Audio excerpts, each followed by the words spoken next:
Welcome back, everyone, to another episode of the NRG Oncology podcast. I'm Lauren Henke, here with my co-host, Stephen Chun.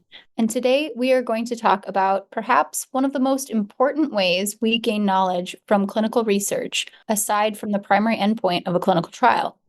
So today we will be speaking about none other than ancillary projects and the Ancillary Project Committee of NRG. We are joined by Dr. Stephen Waggoner, who is a gynecologic oncologist at the Cleveland Clinic and chair of the NRG Ancillary Projects Committee.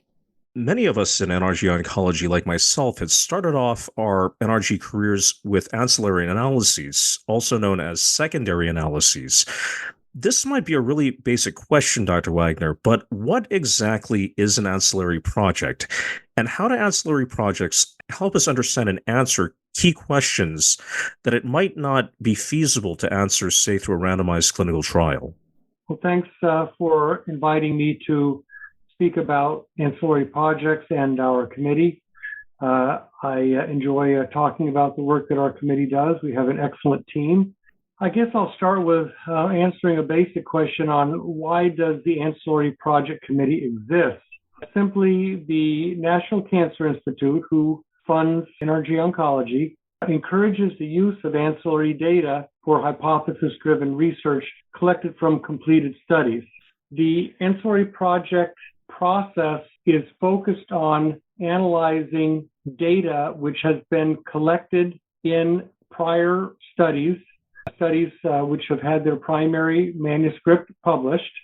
This data may include data elements that were in the primary manuscript, as well as data elements that were not necessarily in the primary manuscript. The data that was collected can be easily determined by reviewing the source documents of the protocols themselves. It lists usually very precisely the elements that are collected during the conduct of the study, some of which parts of secondary analysis or exploratory analysis. And so this is how a ancillary project provides information for individuals to perhaps combine studies from different disease groups, or looking at studies conducted over a period of time that use different treatments to try and answer the same question. So that's kind of how it starts. With this in mind, can you tell us about the mission of the NRG Oncology Ancillary Projects Committee and its work to facilitate these kind of analyses? The mission is to follow the mandate of the National Cancer Institute to provide data which has been collected from projects that the NCI funded.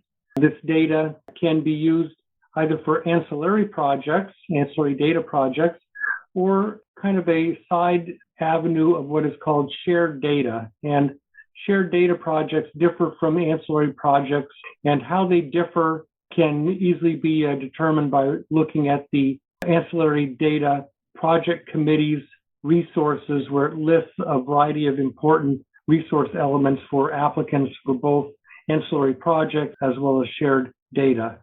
How do you facilitate helping these analyses along once someone perhaps identifies a topic? The process for having a successful proposal is spelled out very succinctly in the Ancillary Project Information for Applicants, which we as a committee, together with our statisticians, periodically update. The most recent version was in August of 2023.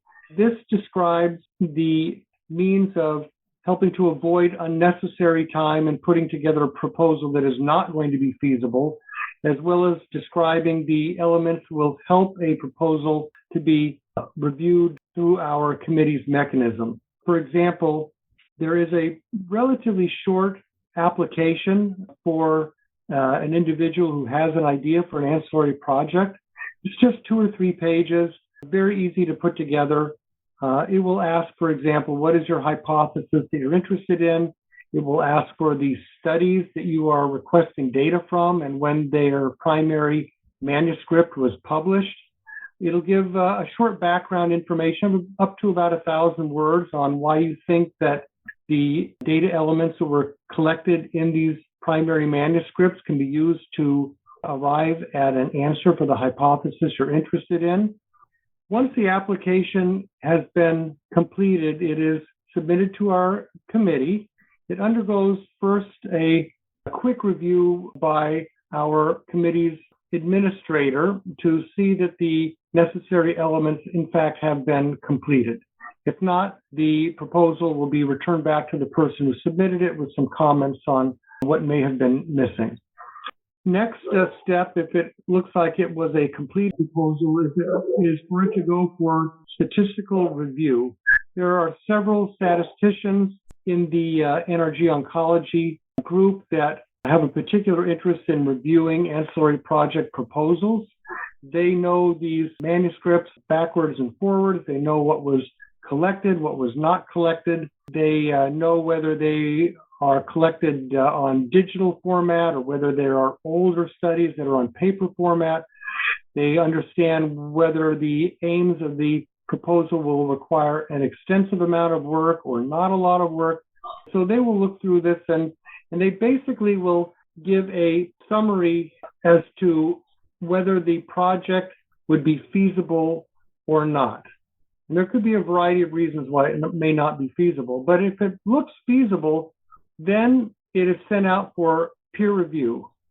All of the site committees in NRG Oncology have identified individuals that have been willing to volunteer their time to review ancillary projects for what they describe as their merit or their enthusiasm. And so it will go out for a peer review. The peer review will take, perhaps 2 or 3 weeks. Doesn't take a long time to review the proposals.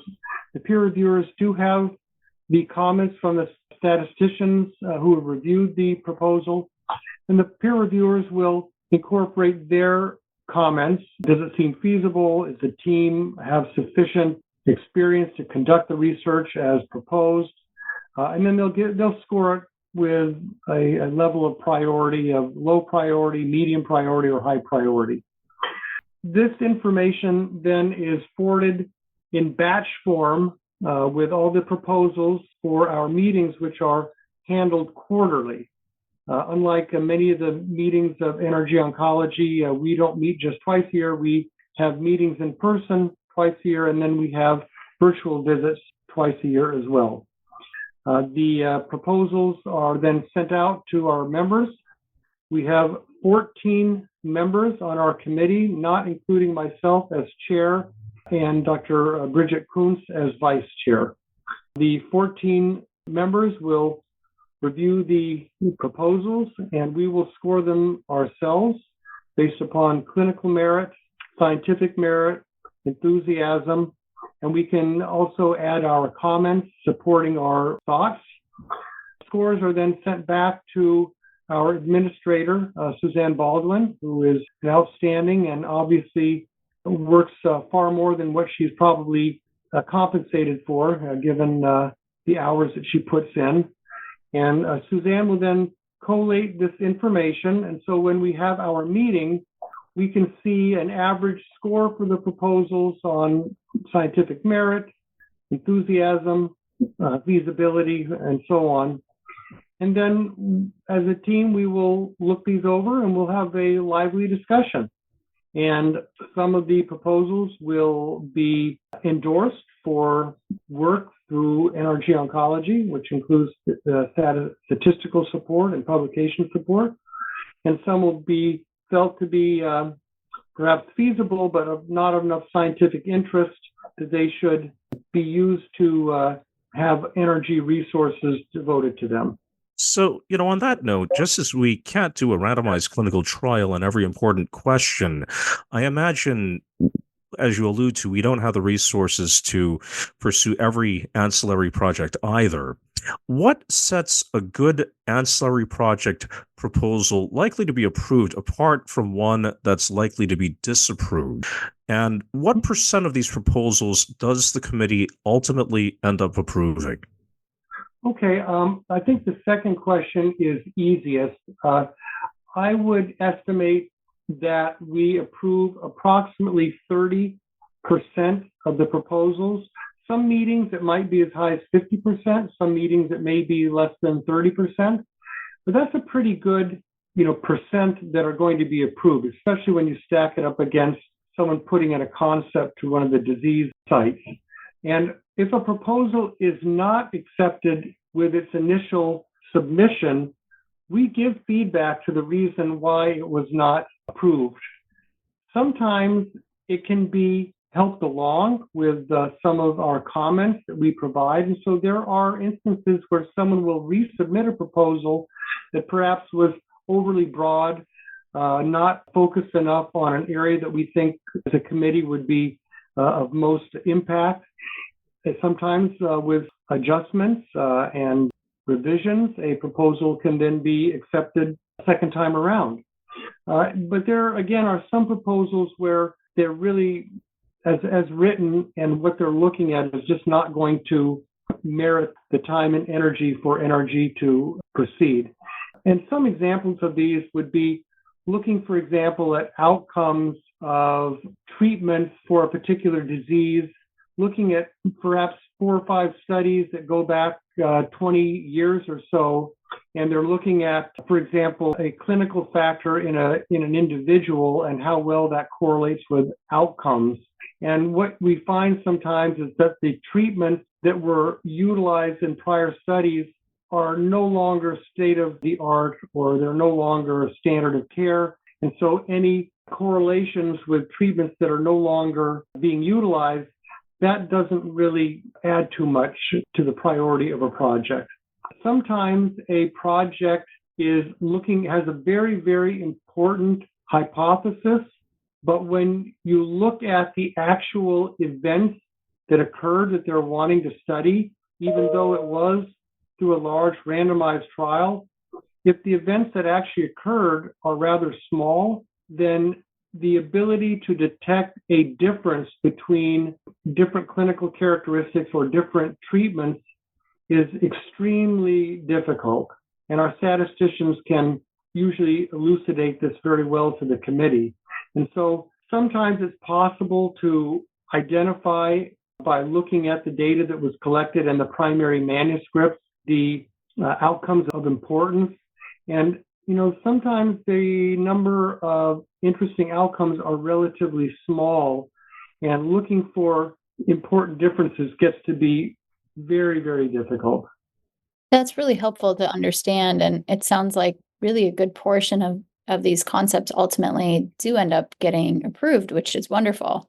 One question that I have, with journals who also have a peer review process, sounds like potentially similar to yours. Many editors allow pre-submission inquiries prior to submission to determine appropriateness. Does the NRG Ancillary Project Committee allow or encourage some pre-submission inquiries to help guide proposals from the outset? Yes, we certainly allow it. Do we encourage it? I don't think we go so far as encouraging it, with the exception that every couple of years, 2 or 3 years, I or a member of my committee will speak to members, usually young investigators or new investigators, about why our committee exists and what a person can do to try and have a successful proposal. And we will mention at that time that if you're not sure if your proposal may be doable or not, instead of spending a lot of time looking through several protocols that have been published and all the data that was collected, contact myself, my vice chair, Dr. Kuntz. You could contact the statistical chair of the studies themselves, and you can just run the hypothesis by, and normally it's pretty easy to determine if there is some meat on that bone or whether it is not going to go very far. For example, there are studies that we have reviewed before that we felt were not going to be feasible.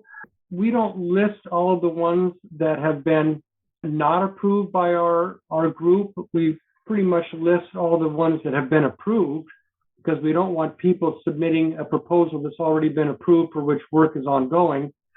But there are many that are not approved, and we try and keep a historical record of why they weren't approved. And some people have ideas and they can run it by us, and we'll say, well, that's a good idea, but you're asking for some data elements that were never captured, or you're asking us to do some new work, for example, by looking at some results from tissue testing that were under the purview of a different group altogether. So we can help, and perhaps putting it in writing on our website can be considered, but we do talk about it when we are asked to meet with various committees in NRG. And we do have a very strong desire to try and foster the young investigators with submitting proposals for ancillary data projects. So I remember how happy I was when I had my first ancillary project approved. And I thought that, probably naively, that I'd be able to get this done in a couple of months. And I don't want anyone to get me wrong. I'm immensely grateful to Dr. Chen Hu and Rebecca Paulus. These are hugely talented biostatisticians with the Lung Core Committee who I really owe a debt of gratitude. And they actually moved the project now what I know to be fairly quickly. While at the time, and I didn't have the perspective, I thought it was a slow pace. I now know that, it was a pretty quick process, actually, that they were able to get the data. It took about a year or two because there's just so many things going on at NRG, so many concepts that are in development, so many trials that need to be analyzed. But could you give us a sense of the typical time frame that an investigator should expect for, let's say, the average ancillary project? I mean, I know that there are different amounts of work for different ancillary projects, but in general, how long does one of these things take? Stephen, that's a great question. And I have to say that the confidence interval is quite broad, if you know what I mean. The factors that go into the time from when a proposal is approved by our committee to when the first abstract is ready to be submitted to a meeting. And most ancillary proposals, before they lead to a publication, will be run through an abstract submitted to a meeting. Not all, but most of them. That time can range from as short as 9 months to a year, up to some could be 2 or 3 years. If they have not seen the light of day after a couple of years, then there's a significant problem, not normally as a result of our statisticians, but oftentimes some elements of the person who submitted the proposal. Maybe some of their team has changed, maybe they have other obligations, but that's something that we are working on, as well as other committees in NRG Oncology now, is more strict time frames from when the data is provided to an individual on how quickly they need to come up with at least a rough draft or an abstract. Now, other factors that go into this is, first of all, this committee's work is basically weekends and evenings. In other words, it is a non-funded committee. It is not a line item in our grant that is funded. The statisticians who perform the lion's share of this work, together with individuals in the publications committee, they have salaries for all sorts of jobs that they have to do for NRG Oncology. They're not paid for just particular protocols. And so they do find time to donate time to review these ancillary projects, be a part of our committee, help other investigators in their research path. When there are hurries, I can see why an ancillary project may not take priority. On the other hand, a person who has a proposal approved, they should very quickly develop a relationship with the statistician who's been assigned to that proposal and have dialogues, in person, by email, at the meeting, as often as possible to see how things are coming along. I'm sad to see that some proposals don't see the light of day, even when they have been approved for a variety of reasons. That's unfortunately uncommon. And we would like to shorten the time frame, and we're working on that. One question that I think is also helpful for those considering taking on an ancillary project is to understand What sort of expectations do you have for the principal investigator of these projects? On one hand, there are, of course, expectations for biostatisticians and potentially translational collaborators who may be involved. But what are the key things for the principal investigators to really do to ensure that the project keeps moving along? For one thing, if a proposal is accepted, then the amount of work needs to be taken into account. And for many, but not all, but many proposals, there will be some request of funding to help offset the time that the statisticians put into the workload. This is not an onerous amount of money. And many of the proposals that are sent to us, there's a box to check if there is any funding for it. And I would say that about a third of them have funding, and the other 2/3 usually are going to be able to come up with some funding through either support from their departments or a research slush fund in their department that is not geared to specific projects.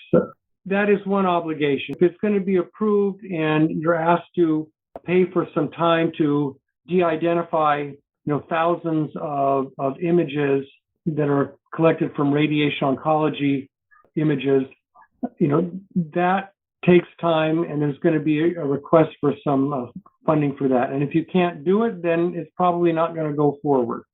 So that's one obligation. The other obligation is to keep in touch with the statistician that has been assigned to the proposal and to respond quickly back once you have received a batch of the information that you have requested. That number one, you've received it, you understand it, and you're going to start working on it. Usually, for the vast majority of ancillary projects, the statisticians have not only collected the data that you were interested in, they've also analyzed it. They've looked at whether there are the differences and the magnitude of the differences that were part of the hypothesis that you had proposed. And for a well-designed proposal, even if the hypothesis is not met, that in itself can sometimes still lead to an effective ancillary project. Many proposals are submitted through early investigators, and they'll oftentimes list the name of one or two more senior investigators to help them. And so this early investigator needs to have a good working relationship with their senior mentors to say, look, I've received this data. I need to start looking at it with your help, and we need to turn it around and get it back to the statisticians for review of my comments and then putting together a manuscript. Unfortunately, ancillary projects are not going to usually be weighed down by 10 or 12 authors. I mean, these are very direct questions. There's certainly going to be a statistician on the study. There's usually going to be the study chairs of the proposals that of the studies that you're requesting data from, and then the person who's made the proposal themselves or the application themselves, and perhaps their mentor. So you're not going to have to be bogged down with waiting for a number of individuals to review abstracts and manuscripts and all of the logjam that can happen with that. So shifting topics a little bit, I wanted to address what I think is one source of confusion I've heard out there, and that is the difference between an ancillary project and a data sharing request.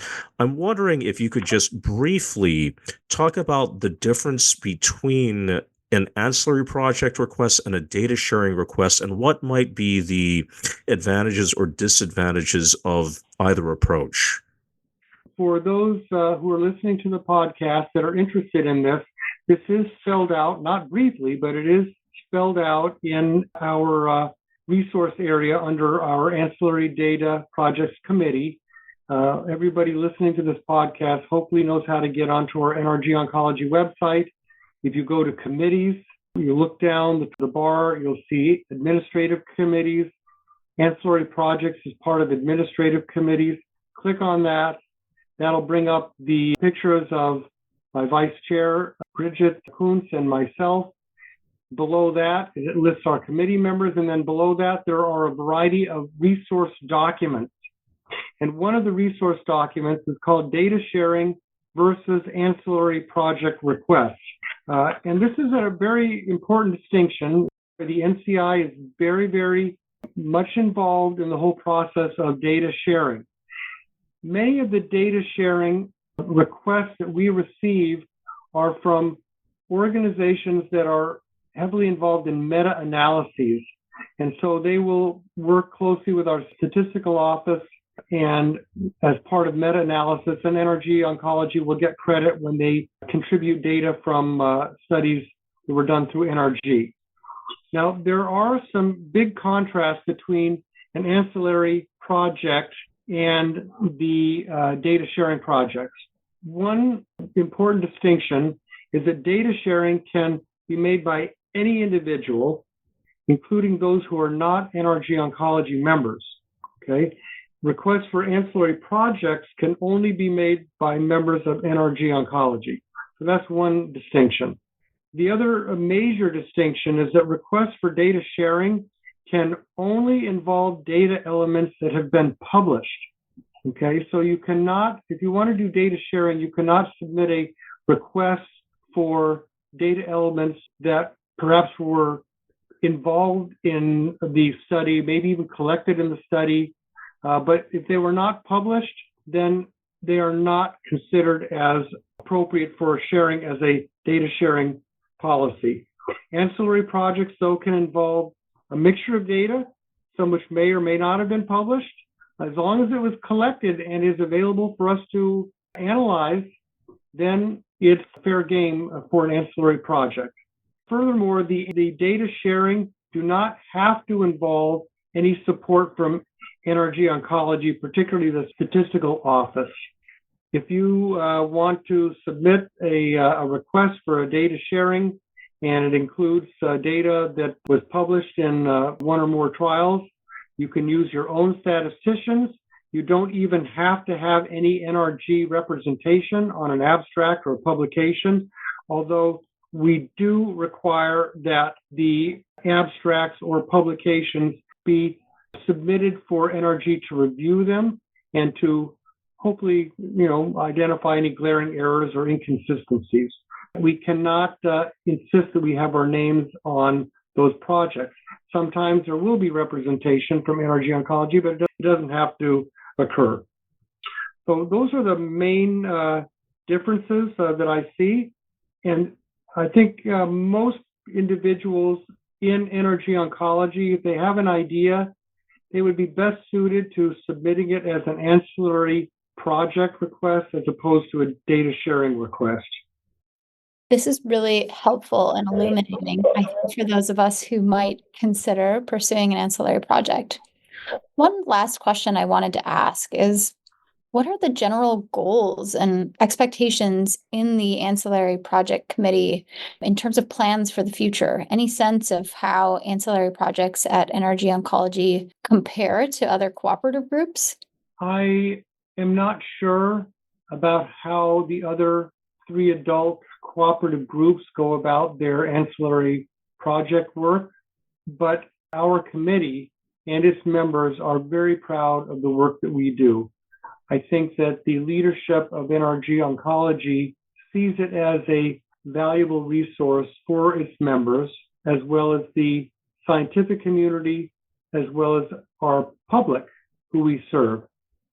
As far as going forward, if I had my wish list, I would ask NRG Oncology, when they're submitting their multi-year grant, to try and carve out resources for our Ancillary Project Committee. That is a big wish. It has not been a carve-out before. It probably will not be a carve-out this time. But it would be nice to have a little bit more security as far as resources available for our statisticians and for our administrative support. The other goals that I have is to have greater proportion of proposals submitted by early investigators than has commonly been the case. And that is going to be up to our committee to reach out two early investigators through the Early Investigator Committee to explain why our committee will go the extra mile to try and aid them in crafting successful proposals that can then be ultimately published. And my final wish is that we will begin to think big more, where we will be able to do more ancillary projects that cross disease sites. There's a lot of projects that are focused on, for example, lung or prostate or ovary, breast, but I would like to see more studies done where we're looking at outcomes in individuals that cross different disease sites. Many of our subjects receive similar chemotherapies. I cannot assume that they all have similar toxicity.